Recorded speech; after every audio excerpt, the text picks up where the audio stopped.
Solo leveling season 2 last episode में हमने देखा जिन्हो बिंगो के शैडो एक्सट्रैक्ट करके चाक को हील कर देता है और उसके बाद एक्सट्रैक्शन कैंसिल भी कर देता है। फिर जिन्हो को छोड़ करके बाकी हंटर्स हेलीकॉप्टर से चले जाते हैं। इधर जिन्हो बाकी के एंट्स को मार देता है और फिर एंट किंग की शैडो भी एक्सट्रैक्ट कर लेता है और उसका नाम बैरू रखता है। दोनों मिलकर आइलैंड पे सारे एंट्स को खत्म कर देते हैं। 2 दिन बाद रेड खत्म हो जाता है और इस रेड में जो लोग मर गए थे उनका फ्यूनरल होता है। वहाँ जिन्हो भी गया होता है। वहाँ उसकी मुलाकात चेयरमैन से होती है जो उसको नए गिल्ड बनाने की परमिशन दे देते हैं। इसके बाद जेजू आइलैंड पे फ्रॉस्ट मोनार्क और बीस्ट मोनार्क दिखाई देते हैं जो किसी को ढूंढ रहे होते हैं, लेकिन उन्हें वो नहीं मिलता तो वो चले जाते हैं। वहाँ हमें जिन्हो के फादर भी दिखाई देते हैं। इधर जिन्हो एक रेड गेट में फंस गया होता है, लेकिन उसकी आर्मी इजिली सारे मंस्टरों को मार रही होती है। अब चलते हैं नेक्स्ट एपिसोड की तरफ, लेकिन उससे पहले आप लोग वीडियो देख लेते हैं पर लाइक सब्सक्राइब नहीं करते, तो आज पहले ही लाइक और सब्सक्राइब कर दो। आपके इस छोटे से सपोर्ट से हमें और भी बेहतर कंटेंट लाने के लिए मोटिवेशन मिलता है, तो फटाफट कर लो। और अब चलो बिना टाइम वेस्ट किए चलते हैं एपिसोड की तरफ।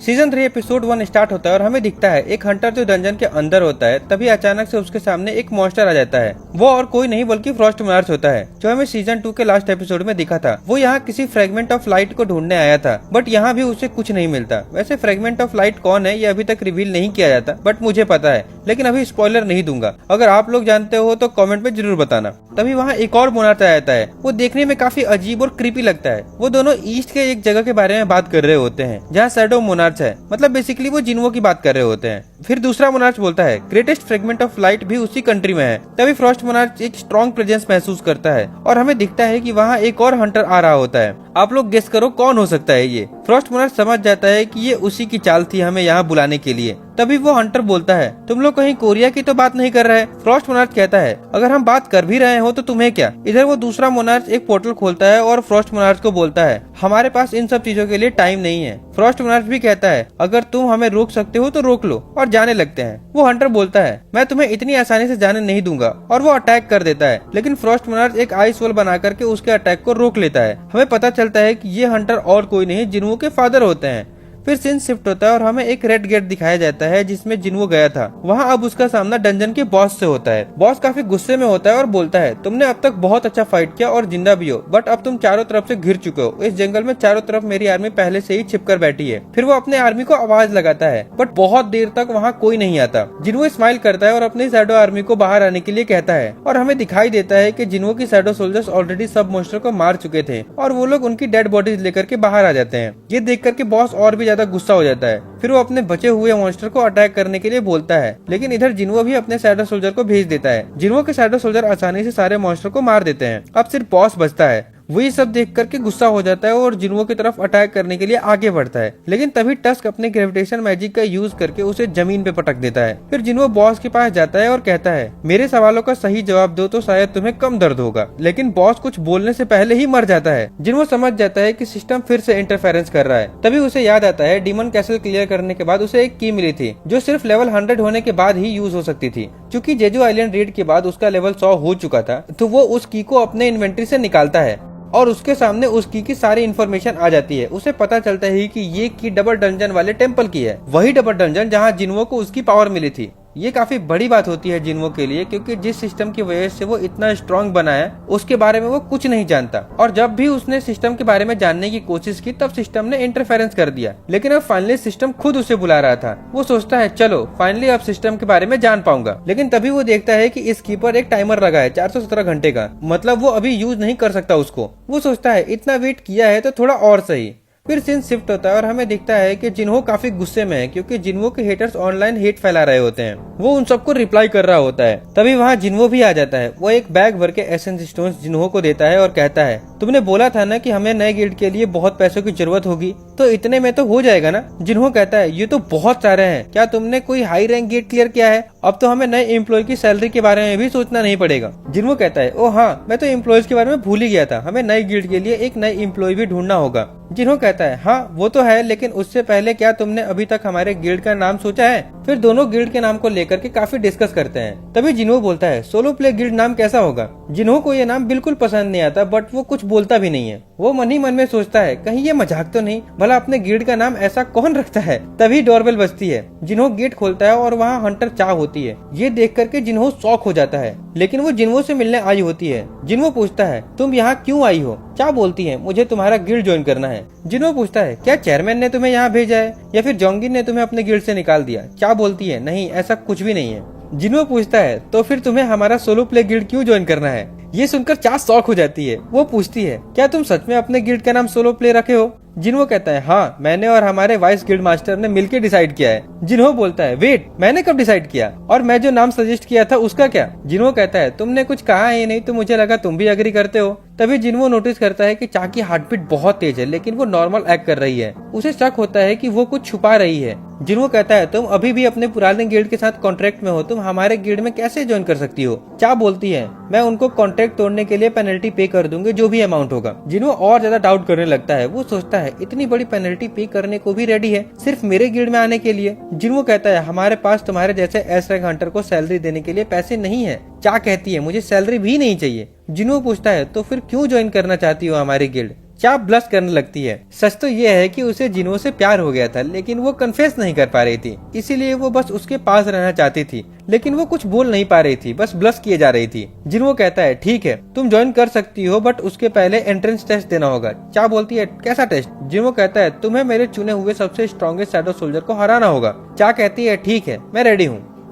इसके बाद दोनों हंटर एसोसिएशन के जिम में जाने के लिए सोच रहे होते हैं एंट्रेंस टेस्ट के लिए, लेकिन जिम काफी दूर होता है तो जिन्हो सोचता है क्यों ना शैडो एक्सचेंज स्किल का यूज किया जाए। इसी बहाने उसे ये भी पता चल जाएगा कि वो अपने साथ किसी और को भी टेलीपोर्ट कर सकता है या नहीं। फिर वो चा को थोड़ा पास बुलाता है और शैडो एक्सचेंज स्किल का यूज करता है और स्किल काम भी कर जाती है और वो दोनों एक साथ जिम में टेलीपोर्ट हो जाते हैं। चा ये देखकर काफी हैरान हो जाती है कि ये कैसे हुआ। जिन्हो बोलता है चलो शुरू करते हैं अब, लेकिन चा कहती है एक मिनट, मैंने अपना वेपन तो ऑफिस में ही छोड़ दिया। फिर जिम के स्टोरेज रूम से वो एक शॉट ले आती है और कहती है मैं अब रेडी हूँ। जिन्हो इग्रिस को समन करता है और बोलता है मेरे शैडो आर्मी का सबसे बेस्ट शॉट्समैन यही है। चा पूछती है विनर कैसे डिसाइड होगा। जिन्हो बोलता है जब तक तुम मेरे शैडो सोल्जर को डिस्ट्रॉय ना कर दो या फिर जब तक तुम खुद से सरेंडर ना कर दो। जिन्हो सोच रहा होता है कि मैंने चा से बोला था कि मैं अपना सबसे स्ट्रॉन्गेस्ट शैडो सोल्जर यूज करूंगा, लेकिन बेरू को चा के सामने लाना सही नहीं रहेगा। जेजू आइलैंड पर उसकी वजह से ही चा इतनी ज्यादा घायल हो गई थी, इसलिए एग्रिस बेस्ट चॉइस था। इसके बाद उनकी फाइट स्टार्ट होती है, दोनों की शॉट्स टकराती है जिसकी वजह से तेज धमाका होता है। तभी हमें दिखाई देता है कि चेयरमैन भी उस बिल्डिंग में होते हैं, उनको भी ये आवाज सुनाई देती है। वो सोच रहे होते हैं कि आज तो किसी हंटर ने जिम के लिए रिजर्वेशन नहीं किया था। फिर वो जिम का कैमरा चेक करते हैं तो उन्हें जिन्हो और चा दिखाई देते हैं। वो सोचते हैं कि ये लोग यहाँ कब आए और क्यों।